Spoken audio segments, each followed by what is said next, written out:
Hello guys welcome to my YouTube channel. Yes, സൈനികം അഭിനയിച്ച ഹാൽ എന്ന് പറഞ്ഞ സിനിമയെ കുറിച്ചാണ് ഞാനിന്ന് സംസാരിക്കാൻ പോകുന്നത്. സിനിമ ഡയറക്ട് ചെയ്തത് വീര ആൻഡ് റിട്ടൺ ബൈ ദത്തൻ ബി കിട്ടില്ല and produced by Joby Thomas. സിനിമയ്ക്ക് കുറച്ച് ഡ്രോബാക്സ് ഉണ്ട്. സിനിമ സ്റ്റാർട്ട് ചെയ്യുമ്പോൾ ഈ സിനിമയ്ക്ക് നല്ല പോസിറ്റീവ് റിവ്യൂസ് ആണ് വരുന്നത്. സിനിമ ക്രിസ്മസിൽ ഇറങ്ങിയതാണ്, ഇപ്പോഴും തിയേറ്ററിൽ നന്നായിട്ട് ഓടുന്നുണ്ട്. ആൻഡ് സിനിമയെ കുറിച്ച് സംസാരിക്കുകയാണെങ്കിൽ എനിക്കിതിൽ കുറച്ച് ഡ്രോബാക്സ് ഉണ്ട്. പടത്തിലെ പാട്ടുകളൊന്നും എനിക്ക് അത്ര ഇഷ്ടപ്പെട്ടിട്ടില്ല. സിനിമയുടെ സ്റ്റാർട്ടിങ് എല്ലാം കുറച്ച് ഡള്ളായിട്ട് ഫീൽ ചെയ്യും. അങ്ങനത്തെ കാര്യങ്ങളൊക്കെ മാറ്റി വെക്കുകയാണെങ്കിൽ ഈ സിനിമ ഭയങ്കര സെൻസിറ്റീവായ സിനിമയാണിത്. ഭയങ്കര കോൺട്രവേഴ്ഷ്യൽ ആയ സിനിമയാണിത്. സെൻസർ ബോർഡ് 15 കട്ട് വെക്കാൻ പറഞ്ഞ സിനിമയാണിത്. ആൻഡ് ഗായ്സ്, ഞാൻ ഈ സിനിമ കാണുമ്പോൾ ഫസ്റ്റ് ഈ സിനിമയെ കുറിച്ച് എനിക്കറിയാം, ഇതിൽ കുറച്ച് കോൺട്രവേഴ്സി ഉണ്ട്. ഷൈനികമാണ് നായകൻ. എന്താണ് കോൺട്രവേഴ്സി എന്നൊന്നും എനിക്കറിയത്തില്ല. സിനിമ കാണാൻ കയറി സ്റ്റാർട്ടിംഗ് ഒക്കെ ഞാൻ ഇരുന്നിട്ട് ഇതാണോ, ഇവർ സെൽഫ് ട്രോളൊക്കെ ചെയ്യുന്നുണ്ട് ഇവരെ പാട്ടിന് തന്നെ. ആൻഡ് അതൊക്കെ കണ്ട് അതെല്ലാം കഴിഞ്ഞ് ഇന്റർവെൽ എല്ലാം കഴിഞ്ഞ് പടത്തിന്റെ ക്ലൈമാക്സ് എത്തുമ്പോഴത്തേക്കാണ് പാട്ട് അങ്ങോട്ട് കയറുക. ലുക്ക്, പടത്തിന് ഒരു സ്പോയിലറും ഞാൻ പറയുന്നില്ല.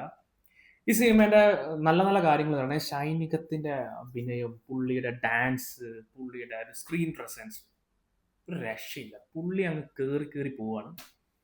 ഇനി നമുക്ക് മെയിൻ കഥയിലേക്ക് വരാം.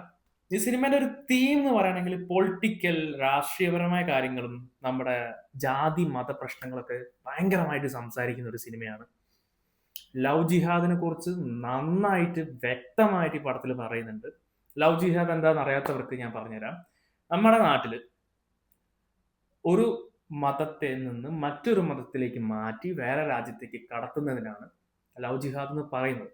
അത് ഏത് മതമാണെന്നൊന്നും ഞാൻ പറയുന്നില്ല, എനിക്കത് പറയാൻ താല്പര്യമില്ല.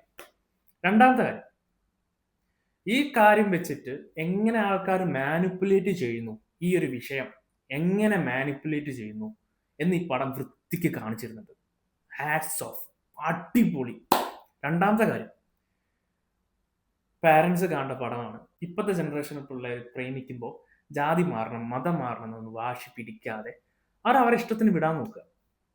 ഓക്കെ, നമ്മുടെ കാലം മാറി ആൻഡ് നമ്മൾ അതിന് പിന്നാലെ മാറണമെന്നാണ് ഞാൻ പറയുന്നത്.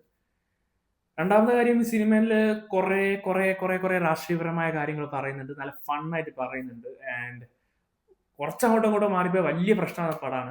ഈ പടം ഞാൻ റെക്കമെൻഡ് ചെയ്യുന്നതിന്റെ മെയിൻ റീസൺ ഇതിന്റെ സ്റ്റോറി ടെല്ലിംഗ് വേയോ അല്ലെങ്കിൽ ഡയറക്ഷന്റെ കഴിവോ അല്ലെങ്കിൽ മേക്കിംഗ് ഓഫ് ദ മൂവി അല്ല, കണ്ടന്റ് ഓഫ് ദ മൂവി. ഈ മൂവിന്റെ കണ്ടന്റും ഈ മൂവി തരുന്ന മെസ്സേജുമാണ് ഈ സിനിമ നിങ്ങൾ എന്തായാലും കാണണം എന്ന് ഞാൻ പറയുന്നത്. നിങ്ങൾ ഈ സിനിമ കണ്ടവരാണെങ്കിൽ നിങ്ങളുടെ വിലയേറെ അഭിപ്രായം താഴെ കമന്റ് ചെയ്യുക. ഞാൻ പറയുന്നതിൽ എന്തെങ്കിലും പ്രശ്നം തോന്നുകയാണെങ്കിൽ അത് നിങ്ങളുടെ അഭിപ്രായം താഴെ കമന്റ് ചെയ്യുക. നിങ്ങൾ എന്റെ ചാനൽ ആദ്യമായിട്ടാണ് കാണുന്നതെങ്കിൽ please to subscribe and support me. ഇതുപോലെ സിനിമ റിലേറ്റഡ് ആയ വീഡിയോസ് കാണാൻ ഫോളോ ചെയ്യുക. അടുത്ത വീഡിയോ കാണുന്നവരെല്ലാവർക്കും ബൈ.